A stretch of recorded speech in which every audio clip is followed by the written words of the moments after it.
Hello friends, welcome back to CSA instructor YouTube channel. आज के इस वीडियो में हम लोग सीपीसीटी यानी कंप्यूटर प्रोग्रामिंग थ्रू सी के प्रीवियस ईयर 2018 और के ऑब्जेक्टिव टाइप क्वेश्चन यहाँ पर सॉल्व करेंगे। यहाँ पर स्क्रीन पे आप लोग देख रहे होंगे third semester CSE computer science engineering और सी लैंग्वेज का आपका क्वेश्चन है। तो फुल मार्क्स है 70 और टाइम है 3 आवर्स। इसमें कि आपका 20 MCQ है। तो चलिए शुरू करते हैं। यहाँ से हमारा ग्रुप ए शुरू होता है और पहला क्वेश्चन जो है ग्रुप ए में आपका पूछा है C language has been developed by. तो सी लैंग्वेज जो था उसको किसने डेवलप किया था? ऑप्शन ए है जेम्स गॉसलिन, ऑप्शन बी है बिजार्ने स्ट्रोस्ट्रॉप, ऑप्शन सी है डेनिस रिची और ऑप्शन डी है चार्ल्स बॉवेज। इसका सही आंसर क्या होगा? ऑप्शन सी यानी डेनिस रिची। तो डेनिस रिची ने आपको सी लैंग्वेज को डेवलप किया था और कब किया था? तो 1972 में। और कहाँ किया था? तो एट द बेल्स लैबोरेटरी में। ठीक है, समझ में आ गया। तो सी लैंग्वेज का जब आप लोग हिस्ट्री पढ़ेंगे तो वहाँ पर आपको ये सब पता चल जाएगा। नेक्स्ट अगला क्वेश्चन जो है क्वेश्चन नंबर 2 पूछ रहा है the sign hash of the compiler directive must appear at the dash of line. तो हैश साइन का हम लोग जब सी का कोडिंग करते हैं तो कहाँ पर यूज करते हैं? तो हैश क्या है? हमारा प्री प्रोसेसर है, प्री प्रोसेसर कमांड है एक तरह से। तो हम लोग बिगिनिंग में इसका यूज करते हैं, यानी option A will be the right answer. जैसे आप लोग लिखते हैं hatch include studio dot H, इस तरह से आप लोग लिखते हैं। तो हम लोग क्या करते हैं? शुरू लाइन में इसको लिखते हैं, इसीलिए इसका जो सही आंसर होगा बिगिनिंग। तो must appear at the beginning of A line. Clear, समझ में आ रहा है? चलिए नेक्स्ट क्वेश्चन, क्वेश्चन नंबर 3। तो काफ़ी बच्चे कमेंट कर रहे थे सी लैंग्वेज का आप लोग सर ऑब्जेक्टिव करा दीजिए। तो ऑब्जेक्टिव मैं यहाँ पर अपलोड करूँगा वीडियो ऑब्जेक्टिव का, और सब्जेक्टिव का नोट्स या जूम मीटिंग पे क्लास आप लोगों को प्रोवाइड करूँगा। तो आप मेरे व्हाट्सएप ग्रुप को ज्वाइन कर सकते हैं, लिंक डिस्क्रिप्शन बॉक्स में मिल जाएगा। तो चलिए क्वेश्चन नंबर 3 पूछ रहा है which function is use to release the memory allotted in dynamic memory allocation. तो उस फंक्शन का नाम बताइए जो डायनेमिक मेमोरी एलोकेशन में अलॉटेड मेमोरी को रिलीज करता है। ऑप्शन ए है मैलॉक, ऑप्शन बी है फ्री, ऑप्शन सी है कैलॉक और ऑप्शन डी है डिलीट। तो मैलॉक फंक्शन का फुल फॉर्म क्या होता है? Memory allocation. और सी एलॉक जो है आपका, उसको हम लोग कहते हैं कंटीजियस एलोकेशन। तो इस क्वेश्चन का राइट आंसर होगा आपका ऑप्शन बी यानी फ्री फंक्शन। नेक्स्ट है question number 4 the dash statement causes the loop be terminated. तो कौन सा स्टेटमेंट है जिसके कारण लूप हमारा टर्मिनेट हो जाता है?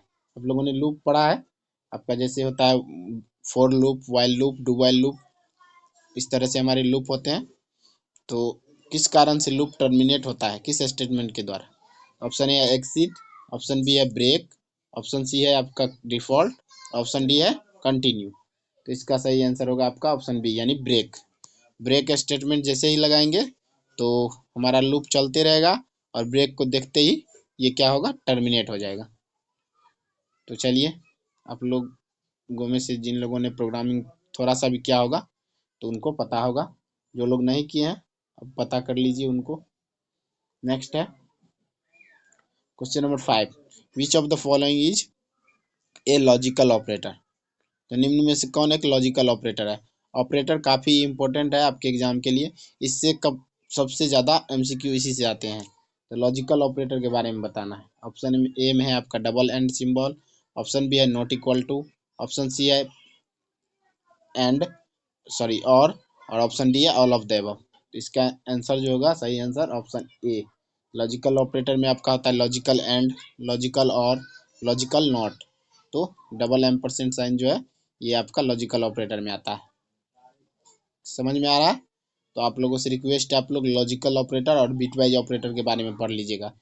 बाकी ऑपरेटर आप लोग सिंपल मैथ के कॉन्सेप्ट से मार सकते हैं, लेकिन ये दोनों थोड़ा अलग है।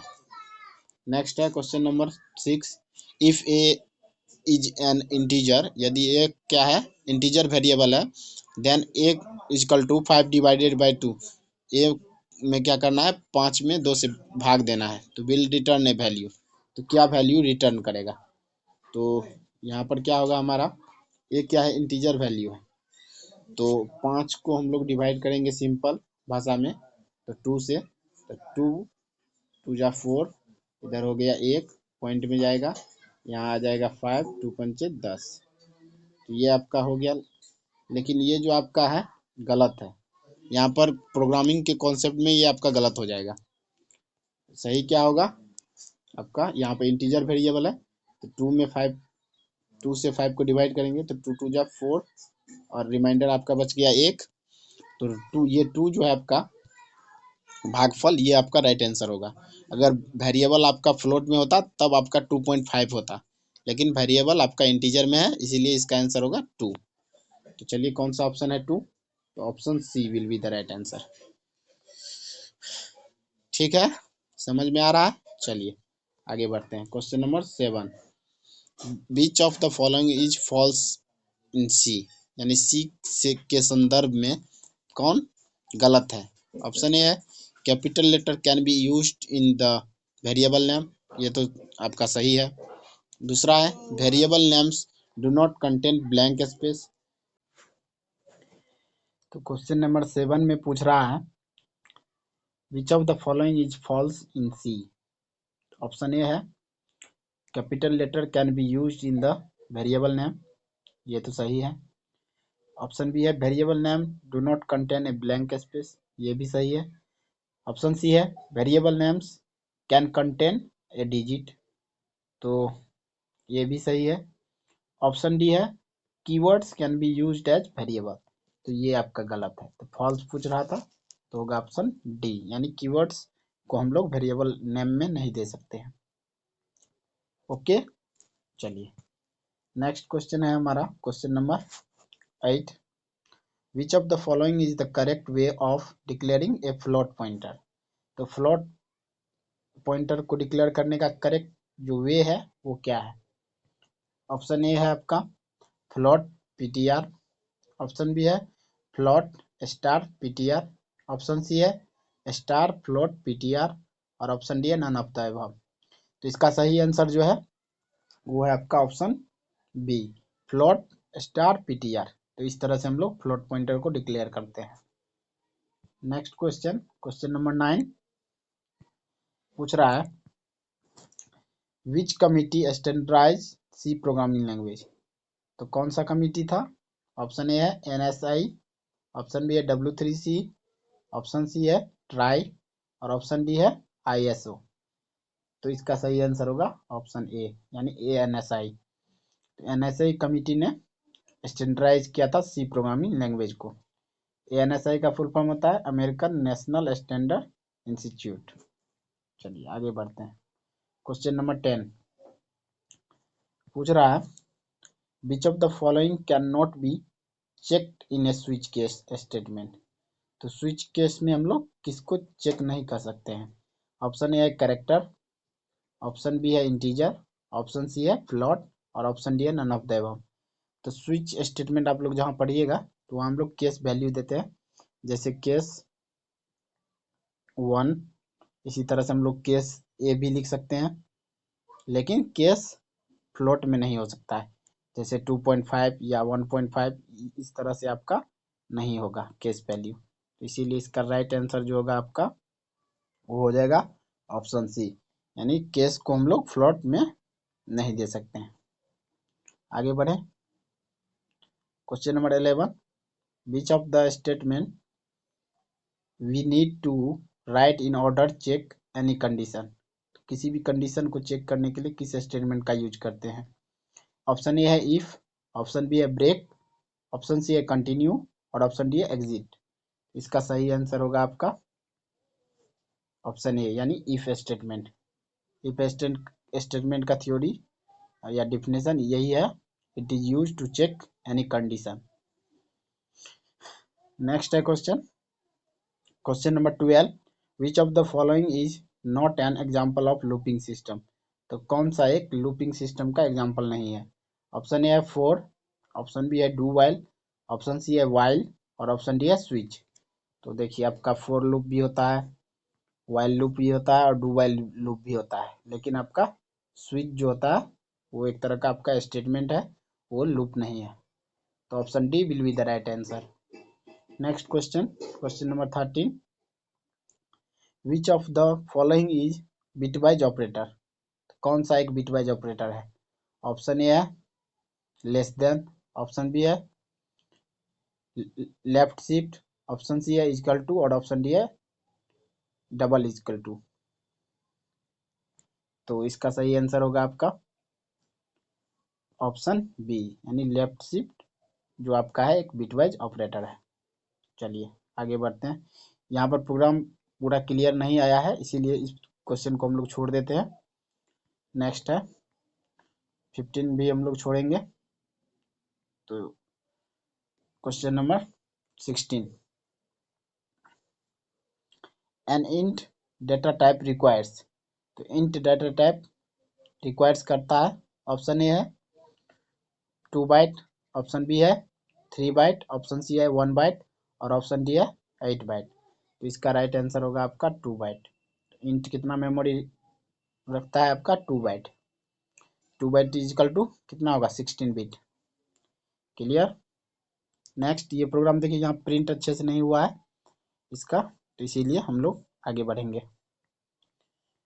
Question number 19, member of union case.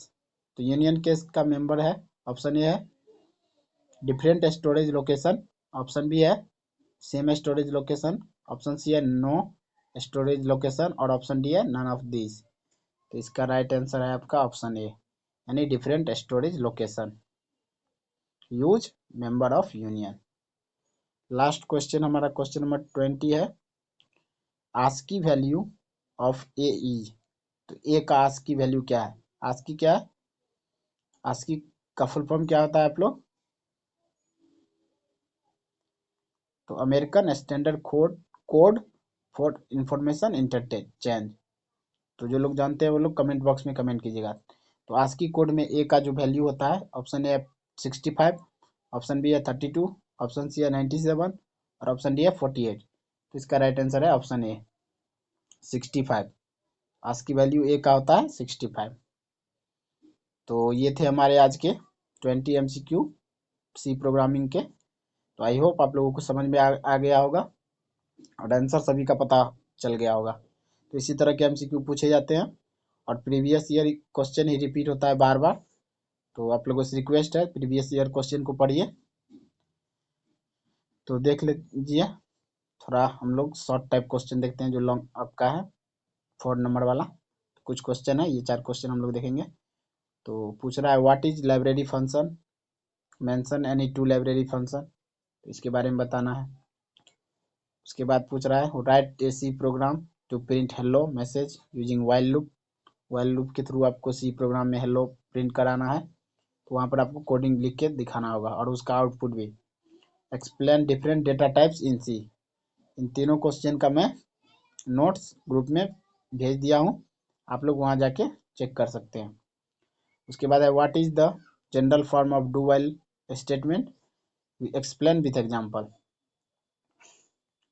उसी तरह से चौथा क्वेश्चन है write a C program to find sum and average of given 3 numbers from the users. User से 3 नंबर लेना है और उसका सम करना है और एवरेज निकालना है। आगे है कुछ क्वेश्चन हमारे, तो यहाँ बताना है आप लोगों को इंक्रीमेंट ऑपरेटर के बारे में। How does X plus plus different from plus plus X, explain with suitable example. तो कोडिंग के थ्रू आपको बताना है इंक्रीमेंट, प्री इंक्रीमेंट और पोस्ट इंक्रीमेंट में क्या अंतर है। उसके बाद explain the syntax of scan F and print F. इस क्वेश्चन का भी मैं आप लोगों को फोटो भेज चुका हूँ आंसर इसका, स्कैन एफ क्या होता है और प्रिंट एफ क्या होता है दोनों का। और उसके बाद है write algorithm and draw the flow chart in the sum and product of given 2 numbers. तो इस तरह के क्वेश्चन पूछे जाते हैं और ये इंपॉर्टेंट क्वेश्चन आपका what is pointer, give example. तो पॉइंटर क्या होता है और इसका एक एग्जाम्पल देना है आप लोगों को। तो चलिए आप लोगों को अब आइडिया हो गया होगा किस तरह के क्वेश्चन पूछे जाते हैं। तो आज के वीडियो में बस इतना ही, हम लोग नेक्स्ट वीडियो में किसी और प्रीवियस ईयर क्वेश्चन को सॉल्व करेंगे। सो वीडियो अगर अच्छा लगा हो तो वीडियो को लाइक कर दीजिए, चैनल को सब्सक्राइब कर लीजिए और अपने फ्रेंड्स के साथ शेयर कर दीजिए। Thanks for watching.